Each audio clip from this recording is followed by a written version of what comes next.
les rendez-vous de l'écho sur Grand Lille TV avec la Caisse d'épargne. La Caisse d'épargne, vous être utile. Bonjour à toutes et à tous et bienvenue sur Grand Lille TV pour cette nouvelle édition du Rendez-vous de l'écho. Nous accueillons aujourd'hui le président du Club des entreprises centenaires, Gilles Bernard. Bonjour. Bonjour. Vous êtes en outre le PDG de Briqueterie du Nord et vous venez aujourd'hui nous présenter le tome 2 d'un livre peut-être qui contient la recette miracle pour durer en entreprise. Votre club, les entreprises centenaires, a déjà publié il y a quelques années, en 2014, un premier livre, une première édition, Le secret des entreprises centenaires, où puisse-t-elle leur énergie. Voici le tome 2, se transformer pour durer. Alors la première question peut être la même qu'il y a 5 ans. Y a-t-il un secret déjà ? Les entreprises centenaires ont-elles un secret ? Elles ont chacune plusieurs secrets, puisqu'on raconte un petit peu comment on s'est transformé et sur la durée, on a tous des choses à raconter. Alors il n'y a qu'un seul tome de 150 pages, on n'a pas pu raconter nos 9000 ans d'histoire d'un seul coup, donc le secret c'est le travail en équipe, la réflexion. Dans la première édition, on voyait sur la première de couverture un éléphant, voilà, symbole, on va dire effectivement de longévité, de puissance, aussi de sagesse même. Ici, c'est un peu plus coloré, avec des petits papillons. Ça ne ressemble pas à des chefs d'entreprise qui papillonnent à droite à gauche, qui vont butiner. Quel est le message finalement de cette première de couverture ? Le message, c'est la transformation, la métamorphose.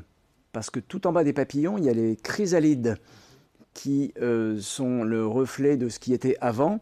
Et quand on se transforme, on devient quelque chose d'autre et on devient léger et coloré. On avait envie de donner une image plus légère, plus enthousiaste. Le message aussi, c'est que ces entreprises centenaires, par définition, datent du début du XXe siècle, peut-être à l'époque de la seconde révolution industrielle, voire la première, même pour certaines, des industries qui aujourd'hui sont au temps de la troisième révolution industrielle. C'est pas malgré 3 siècles d'histoire, c'est que pour de toute façon survivre, il faut s'adapter. Notre événement annuel de présentation du livre fait intervenir Pascal Pic, qui est un paléoanthropologue, parce que ça nous a paru intéressant d'avoir une vision décalée sur plusieurs centaines de milliers d'années d'évolution de l'homme par rapport à quelques centaines d'années d'évolution de cet ensemble d'hommes qui est une entreprise. Toutes les entreprises dans le livre, toutes les entreprises centenaires ont évolué, elles ne vendent plus le même produit, le même service aujourd'hui ? Alors, certaines vendent le même produit, mais pas de la même manière. Certaines ont changé leur taille, leur gouvernance. Certaines se sont élargies sur les marchés. Il y a plusieurs cas de figure. On a essayé de classer les entreprises en 4 chapitres différents. C'est ça, en fait, la définition même, c'est qu'il n'y a pas une recette ou un secret. Il y a plusieurs manières de durer. La seule chose qui est commune, c'est qu'on s'est développé sur le territoire des Hauts-de-France. Parce on appartient tous au développement territorial. C'est peut-être déjà ça, un critère, une certaine idée de la réussite, c'est d'être de la région avec ses valeurs.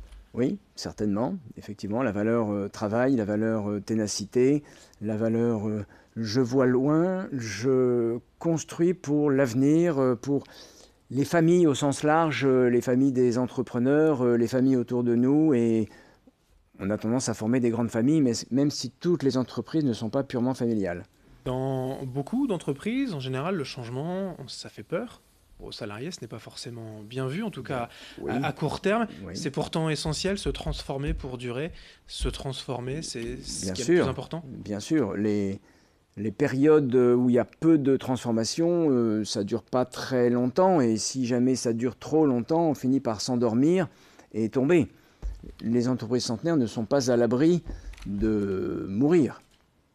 Dans ce livre, vous dressez donc un catalogue des entreprises centenaires avec des moments clés à chaque fois.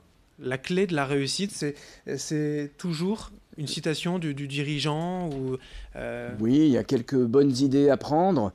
C'est relativement court, puisque chaque entreprise qui peut avoir plusieurs centaines de salariés et plusieurs centaines d'années est racontée en une page et un dessin.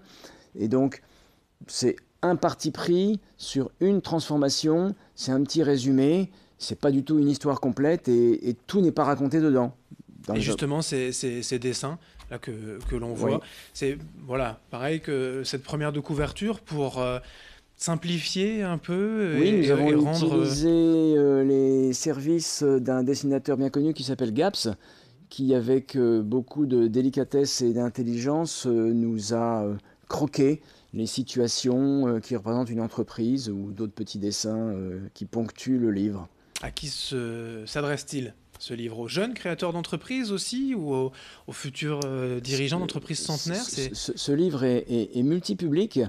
Je dois avouer que je me suis régalé à sa lecture, parce que j'ai écrit ma page pour mon entreprise, plus la préface, mais j'ai découvert de manière agréable les petites histoires de transformation de mes 44 autres confrères dirigeants. Donc ça intéresse les dirigeants, tous les dirigeants d'entreprise, ça intéresse les familles de ces dirigeants, ça intéresse tous les gens qui s'intéressent au microcosme économique, dont les téléspectateurs, les journalistes. Et pourquoi pas les jeunes créateurs d'entreprises, même d'une start-up, on est 2, 3, on a des idées, mais il peut y avoir des bonnes idées.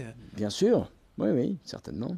Chaque dirigeant a donc écrit sa partie, c'est ça? Alors, nous avons raconté nos histoires longuement à une journaliste, Anne Dorian, qui a pris sa plume pour résumer et ciseler et donner une homogénéité de texte sur les 45 pages.